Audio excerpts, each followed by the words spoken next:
Seorang wanita asyik melihat ponselnya. Tanpa sengaja ia berciuman dengan pencuri yang bergelantungan terbalik. Belum sempat bereaksi, pencuri itu langsung merampas tas punggungnya. Kesal, wanita itu langsung menarik maskernya. Namun tindakan itu justru membuat pencuri marah. Pencuri itu langsung memeluk wanita tersebut, lalu memaksanya berciuman lagi sebelum dengan bangga melarikan diri, meninggalkan wanita yang kebingungan. Pacarnya datang. Melihat lipstik pacarnya yang luntur, ia langsung mengira sang pacar berselingkuh. Tanpa memberi kesempatan menjelaskan, langsung memutuskan hubungan. Pencuri itu melemparkan tas wanita itu ke bawah. Namun saat ia membukanya, ia mendapati semua barang di dalamnya sudah tidak ada.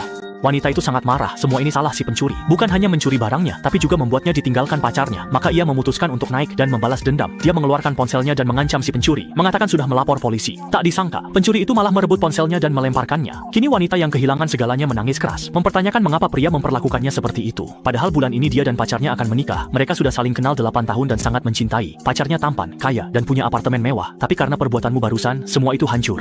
Namun setelah mendengarnya, si pencuri bukannya minta maaf, malah bertanya apakah pacarmu tinggal di unit 57. Setelah itu, dia menarik wanita itu ke pagar, mengikatkan tali, lalu melompat dan berayun ke balkon. Wanita itu menatap, itu pacarnya bermesraan dengan wanita kulit hitam. Ia sedih, ingin menuntut pacarnya. Tapi pria itu menahannya dan berkata, dia punya cara membalas dendam. Setelah kedua orang di ruangan pergi, pria itu santai masuk kamar, lalu mengeluarkan makanan dan mulai makan. Wanita itu bingung, bertanya apa maksud semua ini. Pria itu berkata, pacarmu sudah lama tak mencintaimu, ingin meninggalkanmu. Kejadian hari ini hanyalah alasan, jadi kamu tak perlu bersedih untuk pria seperti itu.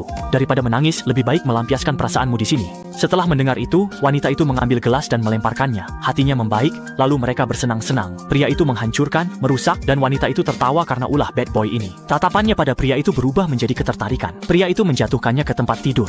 Apa yang terjadi selanjutnya? Tidak ada yang tertarik. Namun, ketika wanita itu terbangun, ia mendapati pacarnya berdiri di depannya. Sementara si pencuri menghilang tanpa jejak. Pacarnya dengan marah bertanya kenapa dia membuat rumahnya berantakan. Lalu mendekat untuk memberinya pelajaran. Namun, dia tidak menyadari jerat tali di bawah kakinya. Dia langsung terjatuh. Ternyata si pencuri belum pergi, melainkan telah memasang jebakan. Saat itu juga, polisi masuk. Melihat situasi, pria itu buru-buru meminta polisi menangkap pencuri. Namun, siapa sangka pencuri malah balik menuduh, mengatakan pria itulah pencurinya. Barang wanita ini telah dicuri olehnya dan disembunyikan di rumahnya. Polisi tak percaya, meminta bukti. Pencuri angkat sofa, di dalamnya ada barang wanita yang disembunyikan. Pria itu masih ingin menjelaskan, tapi polisi melihat bukti jelas langsung membawanya pergi. Akhirnya, pria itu dipenjara karena pencurian, sementara wanita dan pencuri mewarisi apartemen mewahnya dan menjalani hari-hari tanpa malu.